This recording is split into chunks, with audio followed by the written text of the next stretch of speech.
What if I told you that the real drama in Hollywood's golden age didn't happen on screen, but behind closed doors? Beneath the glamour, fame, and flawless smiles were disturbing secrets that many hoped would stay buried. Today, we're uncovering the dark truth about 10 legendary Hollywood stars whose legacies are stained by racism. These aren't baseless rumors or internet whispers. These are real accounts, historical records, and jaw-dropping confessions that reveal a side of Hollywood few dare to talk about. Al Jolson. Buckle up, because number 1 is a jaw-dropper you won't forget. Let's talk about Al Jolson, a name forever tied to the birth of talking pictures. Hailed as the world's greatest entertainer, Jolson made cinematic history in 1927 with The Jazz Singer, the first feature-length film with synchronized dialogue. But his legacy isn't just about innovation, it's tangled in controversy. What made Jolson famous wasn't only his booming voice or showmanship, it was his blackface performances. As an immigrant chasing the American dream, he rose to fame by donning dark makeup and mimicking African Americans in minstrel shows that exaggerated and dehumanized black culture for the amusement of white audiences. Some defenders claim Jolson helped black performers break into showbiz and fought for their fair pay, and to a small degree, that's true. But those moments of support are overshadowed by the fact that blackface wasn't a one-time gimmick for Jolson. It was his act. Songs like Mammy and Swanee became smash hits, all while reinforcing grotesque racial stereotypes that Hollywood would echo for decades. Back then, it was called entertainment. Today, it's a haunting reminder of how deeply racism was baked into the fabric of American pop culture. Jolson's story forces us to wrestle with uncomfortable questions. Do good intentions erase harmful impact? Was he merely a man of his time, or should he be held accountable by today's standards? No matter how you answer, one thing is undeniable. Al Jolson's place in Hollywood history is forever tied to the very racism he helped normalize on its biggest stage. Walt Disney. Walt Disney. Just hearing the name brings a flood of memories. Mickey Mouse, Disneyland, magical kingdoms where dreams come true. But behind the sparkle and song lies a legacy far more complicated. The man who gave the world enchantment also left behind shadows that can't be ignored. Look closer at Disney's early cartoons, and the racism isn't hidden, it's loud and clear. From the jive-talking crows in Dumbo, drawn straight from minstrel shows, to the wolf in Three Little Pigs dressed in anti-Semitic caricature, these aren't just relics of a different time, they're reflections of deep-seated prejudice. And it wasn't just on screen. For years, whispers have followed Walt Disney himself.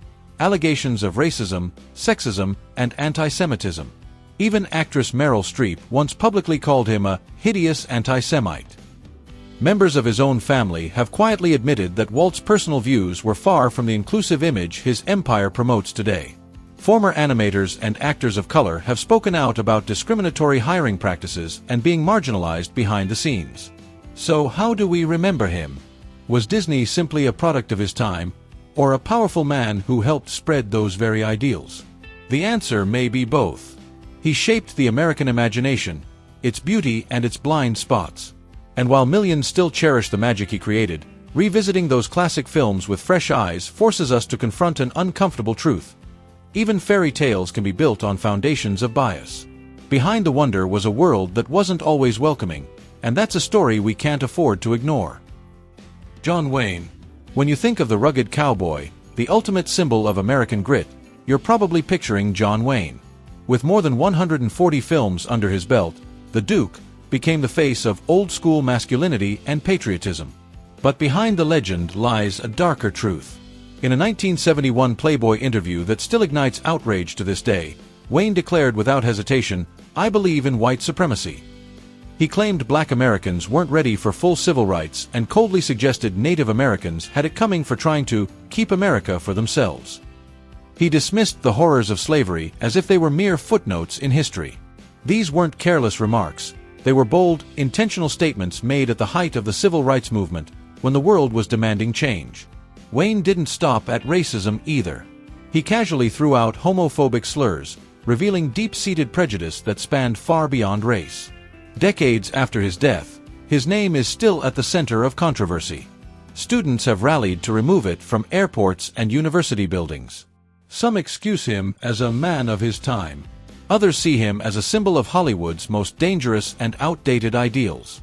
His films may still be celebrated, but his legacy grows murkier with each passing year. Was John Wayne merely a product of a racist era, or one of its architects? One thing is certain, even America's biggest heroes can cast the longest shadows. Mickey Rooney. Some performances don't just age poorly, they become painful reminders of a deeper problem.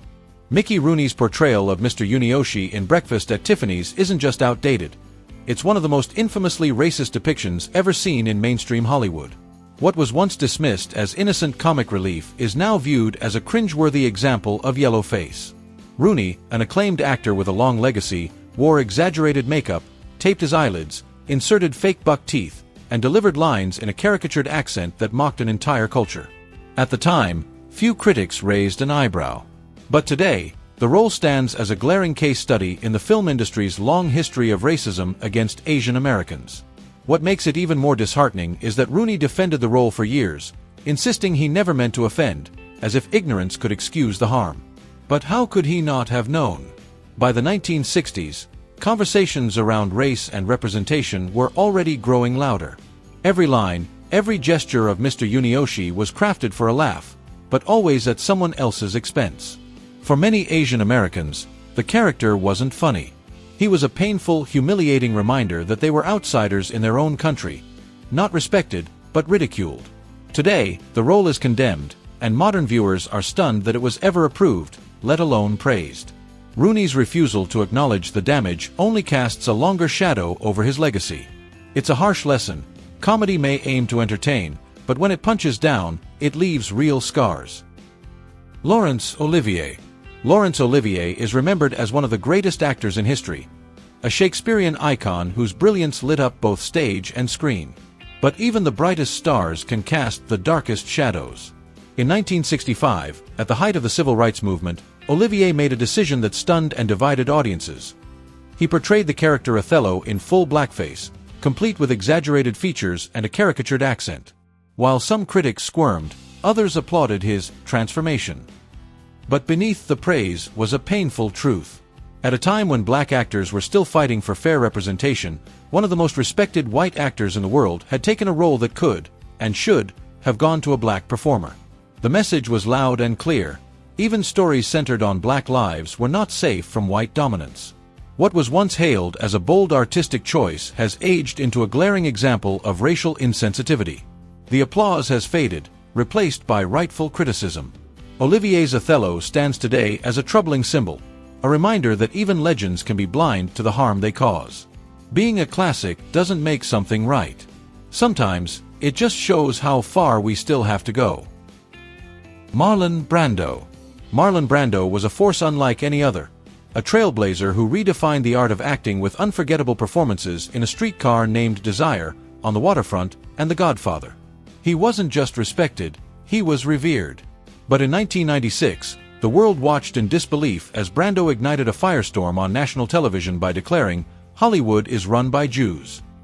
The statement wasn't just controversial, it echoed the ugliest strains of anti-Semitic conspiracy thinking. When pressed to clarify, Brando didn't backtrack. Instead, he doubled down, fanning the flames and intensifying the outrage. The backlash came hard and fast. A man once celebrated for his outspoken defense of Native American rights and his criticism of Hollywood's racial biases was now being accused of fueling hate, not healing. Brando eventually issued a public apology, but the damage had already been done. His words were quickly adopted by white supremacists and hate groups, tarnishing the legacy he had spent decades building. His story stands as a haunting reminder. Even the loudest voices for justice can still carry the weight of harmful prejudice. Talent and activism don't excuse ignorance, and in Brando's case, his brilliance will always share the stage with the shadows he left behind. D.W. Griffith. D.W. Griffith. If one man's vision could change the course of American culture, for better or worse, it was D.W. Griffith. In 1915, he directed The Birth of a Nation, Hollywood's first true blockbuster. Technically brilliant and visually groundbreaking, it set the standard for modern filmmaking.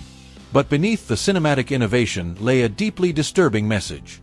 The film wasn't just racially insensitive, it was outright propaganda. It glorified the Ku Klux Klan, demonized black Americans as dangerous and criminal, and painted white supremacists as heroes. Far from being a product of its time, The film helped shape the time, fueling a nationwide resurgence of the KKK, who proudly used it as a recruitment tool for decades. Black communities across the country paid the price, as violence and terror became normalized through the lens of cinema. Griffith, until his death, defended the film as historical truth. But history tells a different story. Today, The Birth of a Nation is not celebrated. It's dissected in classrooms as a chilling reminder of how film can be used to spread hate. D.W. Griffith's technical brilliance is undeniable, but so is the legacy of harm he helped unleash. His story stands as a powerful warning. Cinema can inspire, but it can also destroy. James Stewart. Few faces shine brighter in Hollywood history than James Stewart, the beloved star of It's a Wonderful Life, Mr. Smith Goes to Washington, and countless Hitchcock classics. With his gentle voice and wholesome charm, Stewart came to represent the heart and soul of small-town America. Off-screen, he was seen as kind, respectful, and universally admired, at least by those who fit his narrow view of the world. But behind that familiar, comforting persona was a much darker truth. Stewart harbored racist and xenophobic beliefs that, for decades, remained hidden from public view. While filming The Man Who Shot Liberty Valance, Black co-star Woody Strode accused Stewart of racist behavior, including shutting out black actors and refusing to associate with people of color. His private circles were almost entirely white, and he held deep suspicions not only toward black Americans, but also toward Jews. One of Stewart's closest friends was FBI Director J. Edgar Hoover, a man infamous for targeting civil rights leaders. Their friendship wasn't just personal. Stewart became an FBI informant, secretly reporting on fellow actors suspected of leftist or un-American views. Some still defend Stewart, claiming he was simply a product of his time. But ignorance doesn't excuse prejudice. While his legacy as a Hollywood icon remains intact, the full story of James Stewart is far more complicated and far less comforting than the everyman image America fell in love with. His story is a reminder: even the most beloved faces can hide unsettling truths. William Frolley. William Frolley may be remembered by millions as Fred Mertz, the cranky yet lovable landlord on I Love Lucy. But behind the laughter and charm was a man whose real-life behavior was far darker than anything the cameras captured. Off-screen, Frolley had a fierce reputation. He was a heavy drinker, prone to violent outbursts, and infamous for using racial slurs without hesitation. In today's world, his behavior would be considered blatantly unacceptable, but in the Hollywood of the 1950s, it was too often overlooked or quietly tolerated. His racism wasn't hidden in hushed conversations. It was public, aggressive, and directed at minority crew members and staff. Frolley openly believed that only white actors deserved the spotlight. But it didn't stop there. He was also known for his misogynistic attitude and constant backstage feuds, especially with his co-star Vivian Vance, who played his on-screen wife. Tensions often spilled off set, sometimes even turning physical. Desi Arnaz, one of the first leading stars to break through on American television, went out of his way to keep Frolley on the show, recognizing his comedic brilliance, even as his personal flaws cast a long shadow. Today, many fans find it hard to reconcile the warm, familiar face of Fred Mertz with the toxic reality of the man who played him. William Frolley's legacy is complicated, a stark reminder that talent doesn't excuse cruelty. Walter Brennan. Sometimes, the biggest laughs hide the darkest truths. And few Hollywood legends embody that contradiction like Walter Brennan. He's remembered as one of the silver screen's most celebrated character actors, a three-time Academy Award winner, the grizzled voice behind The Westerner, Sergeant York, and countless John Wayne westerns. But behind his iconic roles and warm drawl was a man whose personal beliefs cast a chilling shadow over his legacy. Off-screen, Brennan was anything but the lovable cowboy. He was an outspoken supporter of the John Birch Society, a far-right group notorious for championing racial segregation and resisting civil rights. He didn't just oppose progress, he vilified it. To Brennan, anyone remotely liberal was a communist. And civil rights? He saw it as an existential threat to the American way of life. But the darkest stain? According to multiple reports, Brennan actually expressed joy when Martin Luther King Jr. was assassinated, a moment that revealed the depth of his hatred. Friends and family later confirmed, Brennan never softened, never apologized. As Hollywood began to change, even slowly, he stood frozen in time, clinging to a past where racism wasn't just tolerated, it was embraced. Yes, his talent was undeniable. But so was his intolerance. And that leaves us with a legacy wrapped in contradiction. A man who earned Hollywood's highest honors while harboring some of its lowest ideals. So there you have it, 10 Golden Age stars whose racism is no longer hidden behind the glamour. Some were shaped by their era. Others helped shape the hate we're still fighting today. Their films may endure, but their names remind us, behind the magic of old Hollywood were real people. And some had real, ugly flaws. Did any of these names shock you? Should Hollywood do more to reckon with its past? Let us know in the comments. And if this video opened your eyes, don't forget to like, subscribe, and hit that notification bell. For more stories that prove sometimes, the truth is darker than any script.